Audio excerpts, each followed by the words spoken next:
कम से कम प्रशांत किशोर की पदयात्रा ने बिहार के नेताओं को रोड पर तो उतारा। जन स्वराज का डर है, सारे नेता पैदल पैदल घूमेंगे।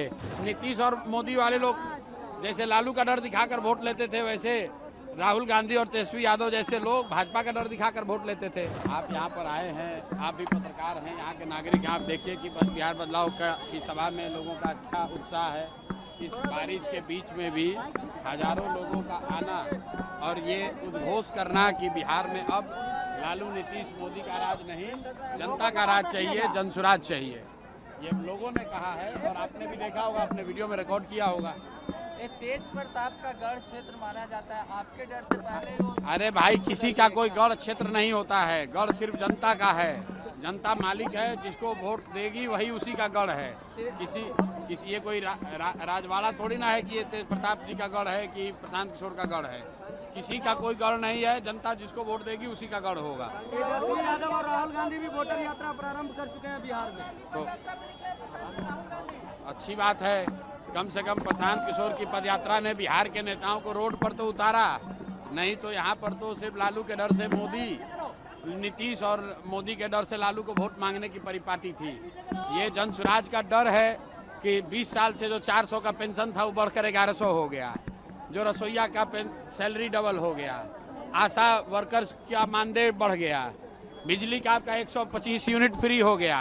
इसी तरह जन स्वराज का डर है, सारे नेता पैदल पैदल घूमेंगे, जनता के पास हाथ जोड़कर उनको जाएंगे मांगने वोट। नहीं तो अभी तक तो ये कहता था कि जाएगा कहाँ, लालू के डर से हमको वोट देवे करेगा। उसी तरह नीतीश और मोदी वाले लोग जैसे लालू का डर दिखाकर वोट लेते थे, वैसे राहुल गांधी और तेजस्वी यादव जैसे लोग भाजपा का डर दिखाकर वोट लेते थे। तो अब जनता का डर खत्म हो गया है, जनता के पास एक नया विकल्प आ गया है और ये जनता के विकल्प की ताकत है कि नेता रोड पर घूम रहे हैं और जनता बैठकर मूल्यांकन कर रही है कि किसको वोट देना है, किसको नहीं देना है। दिलीप जायसवाल से पूछा गया था तो उन्होंने कहा कि अब हम प्रशांत किशोर के बारे में कुछ नहीं कहेंगे। दिलीप जायसवाल जैसा 10 आदमी का दम नहीं है कि प्रशांत किशोर के खिलाफ कुछ बोले। बात व्यक्ति की नहीं है। जो कुकर्म करेगा, चोरी करेगा, जो आदमी बिहार को लूटेगा, उसको डर होगा ही, क्योंकि उनको मालूम है कि जन स्वराज की व्यवस्था बनेगी। तो बिहार में जो सबसे भ्रष्ट नेता और अफसर हैं, बड़े नेता और बड़े अफसर, इनको सलाखों के पीछे डाला जाएगा और इनके आने वाली पीढ़ी से लूटे हुए पैसे को वसूला जाएगा। जीवेश कुमार कह रहे हैं कि हम नोटिस भेजेंगे और हम नकली दवाई नहीं बनाएंगे। कौन?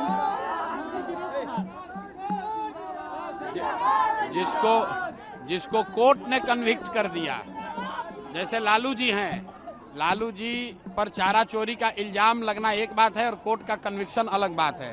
कोर्ट ने, न्यायालय ने यह बता दिया कि आपने इसमें आपकी गलती पाई गई। उसी तरह जीवेश मिश्रा के लिए राजस्थान के कोर्ट ने यह कह दिया कि ये जाली दवा बनाते थे, जाली दवा बनाने का इल्जाम इन पर साबित हुआ है। अब प्रशांत किशोर को उस पर कुछ कहने की जरूरत नहीं है। भैया वो एनडीए के सरकार में नहीं हुआ है, खाली पिछले 5 वर्ष में हुआ है। 5 वर्ष में 78,000 करोड़, बिहार जैसे गरीब राज्य में 78,000 करोड़ रुपया का हिसाब किताब ही नहीं है कि वो पैसा गया कहाँ, घोटाला हुआ कि नहीं हुआ, ये तो जांच का विषय है। लेकिन जो सीएजी ने कहा कि 78,000 करोड़ पिछले 5 साल में सरकार ने खर्च किया जनता का पैसा, जिसका कोई लेखा जोखा, कोई हिसाब किताब नहीं है।